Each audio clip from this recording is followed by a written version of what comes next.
The Liberals' throne speech today will likely be a repackaging of old Liberal priorities with a few new announcements. The CBC received the largest payout from Google's government-mandated bailout fund. Liberal MP Francis Scarpaleggia, a long-serving representative, has been elected as the Speaker of the House of Commons. Hello Canada, it's Tuesday, May 27th, and this is the True North Daily Brief. I'm Cosmin, Dzsurdzsa. And I'm Geoff Knight. We've got you covered with all the news you need to know. Let's discuss the top stories of the day and the True North exclusives you won't hear anywhere else.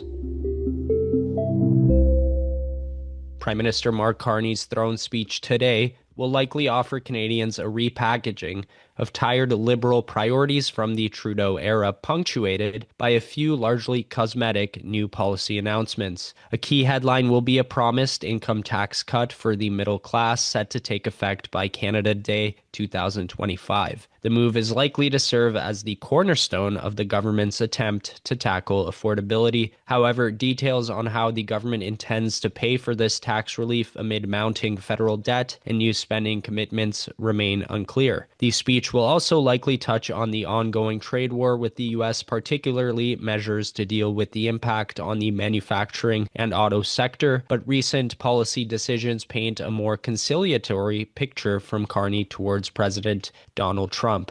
Despite pledging a hardline approach during the election, Carney quietly introduced 6-month exemptions in April for many U.S. products affected by Canada's retaliatory tariffs. Analysts say these carve-outs effectively undo most of the tariffs, raising questions about the government's willingness to stand firm in trade disputes. While the controversial consumer carbon tax has been reduced to zero only following years of backlash from working Canadians, the throne speech is expected to reaffirm the Liberals' broader climate goals. Carney has vowed the continuance of the industrial carbon tax, and Canadian Culture Minister Stephen Guilbeault has also spoken out against the viability of pipelines. The Liberals have indicated that they will continue with past policies introduced by Trudeau, including net zero commitments, and Carney himself has vowed not to repeal Bill C-69, also known as the No More Pipelines Act. Housing is also expected to dominate the throne speech following Carney's release of a cabinet mandate letter prioritizing affordability, but don't expect pledges to make homes cheaper. In fact, Housing Minister Gregor Robertson has explicitly ruled out efforts to lower home prices, citing the need to make sure the market is stable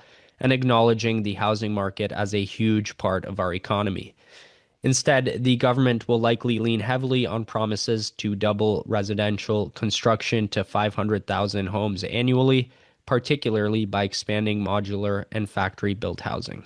So, Geoff, are there any specific areas you will be paying attention to today during the throne speech? Well, first, I'm interested in the details of the middle class tax cut set for Canada Day, specifically how Carney plans to fund the estimated $27 billion cost over 5 years amidst rising federal debt and new spending. With no clear financial plan yet, I'll be looking at any hints of fiscal trade-off or whether this will just add to the deficit, especially given Fitch Ratings' earlier warnings about Canada's credit profile. There's also the trade war rhetoric with the US, particularly on manufacturing and the auto sector. Carney's recent 6-month exemptions on retaliatory tariffs in April suggest a softer stance towards Trump than his campaign promised, so I'll be listening for whether the speech doubles down on this conciliatory approach or signals for a tougher line, especially after Honda and Stellantis shifted operations south. Lastly, on housing, I'm curious if Carney will address public frustration over high prices, despite Gregor Robertson's stance against lowering them. The promise to double construction to 500,000 homes annually sounds ambitious, but I'll be looking for concrete steps like funding for Build Canada homes or specific on modular housing that show that this isn't just a repackaged Trudeau-era goal. These areas will reveal how Carney balances his minority government's priorities with economic realities.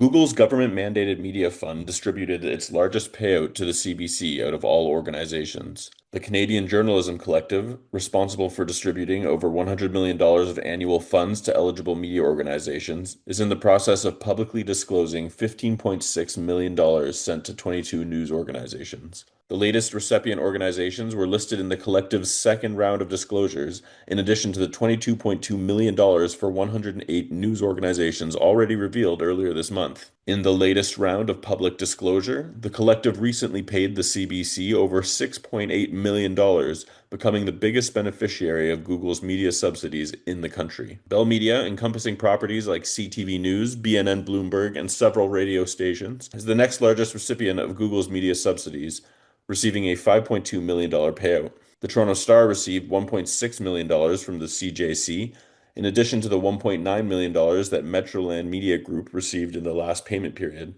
also a subsidiary of Torstar.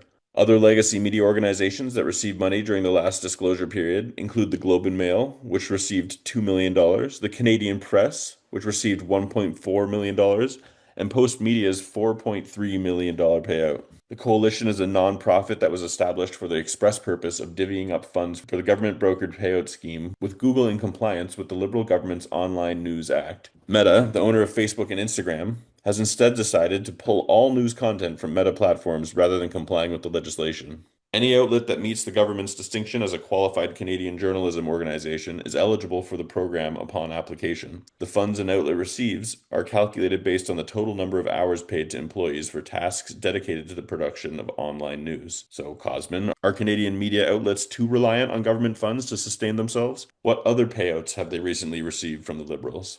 Yeah, so if you look at the track record of the Liberal government, it's been one of hefty payouts and bailouts for the legacy media, going all the way back to 2018, which was arguably the largest payout, and that was the $600 million bailout that Trudeau announced over 5 years. Now, that has presumably dried up since 2023, but that's $500 million just to pay off failing legacy media businesses in Canada. And we're still feeling the repercussions of that. And that's not it. There's also the Local Journalism Initiative, which is an annual program that distributes funds to organizations that apply for it, funding journalists being hired by these organizations, and they're supposed to cover specific topics that the program itself lays out. And there's also digital news tax credits that the Liberals have introduced for media companies. And not to forget all of the emergency media funding that came during the COVID pandemic. They spent over $60 million in extra support for the media industry, including big players like CBC, Post Media, Toronto Stars, and others already mentioned. Additionally, there's the labor tax credit expansion. So media companies can now apply for up to 35% of certain journalists' salaries to be covered by this tax credit. So there's a lot of different programs available for the media, but I think the most egregious one was the 2018 media bailout and this current program, which forces companies like Google to essentially fund media that's sympathetic to the Liberal government. I also wanted to add that during Prime Minister Mark Carney's campaign earlier this year, he promised to increase the funding for the CBC. And they're the biggest winners from this bailout by Google that was forced by the Liberal government. They got the largest amount of money from this bailout. But in comparison to how much money they get from taxpayers, which is $1.4 billion annually, it's not that much. And Mark Carney pledged to even increase that further while he was on the campaign trail. He promised an additional $150 million for the CBC. Longtime Liberal MP Francis Scarpaleggia was elected Speaker of the House of Commons. Scarpaleggia, the member for Lac St. Louis, will become the 39th Speaker of the House, replacing fellow Liberal MP Greg Fergus. Scarpaleggia is a veteran Liberal in the House of Commons, serving his Quebec riding for nearly 21 years since first being elected in 2004. While Scarpaleggia did not have a role in cabinet during his extended time in the House, he has stood on several standing committees in Parliament, most recently chairing the Standing Committee on Environment and Sustainability sustainable development. The Speaker of the House of Commons is entrusted with presiding over the business of the House, ensuring order, guiding parliamentarians through the business before the House, and applying the parliamentary rules in a fair, even-handed manner. Scarpaleggia assumes the speakership as the two previous men in the role sustained significant scrutiny for their conduct in carrying out the duties of the job. So, covering federal politics, the last two elected Liberal speakers had their shortcomings. Geoff, could you refresh our memories on what some of those scandals that plagued Anthony Rota and Greg Fergus were? Yeah, Cosmin. First, Anthony Rota, who served from 2019 to 2023, resigned in September 2023 after inviting Yaroslav Hunka, a 98-year-old Ukrainian veteran, to a parliamentary session honoring Ukrainian President Volodymyr Zelensky. Hunka was given a standing ovation, but it later emerged he had served in a Nazi-affiliated unit during World War II, which sparked international outrage and accusations of poor vetting. Rota took full responsibility, stating he was unaware of Hunka's past, but the incident embarrassed the Liberal government and led to his exit. Greg Fergus, who succeeded Rota and served until May 26 of this year, also faced controversy that undermined his impartiality as Speaker. In December 2023, Fergus appeared in a video tribute to outgoing Ontario Liberal Party leader John Fraser, dressed in his Speaker's robes, which was played at the party's leadership convention. This breached the Speaker's required neutrality, as it suggested partisan bias, leading to a non-confidence motion from the Conservatives. Although Fergus survived a vote to remove him in May 2024, with Liberals, Greens, and NDP voting to keep him, the incident damaged his credibility.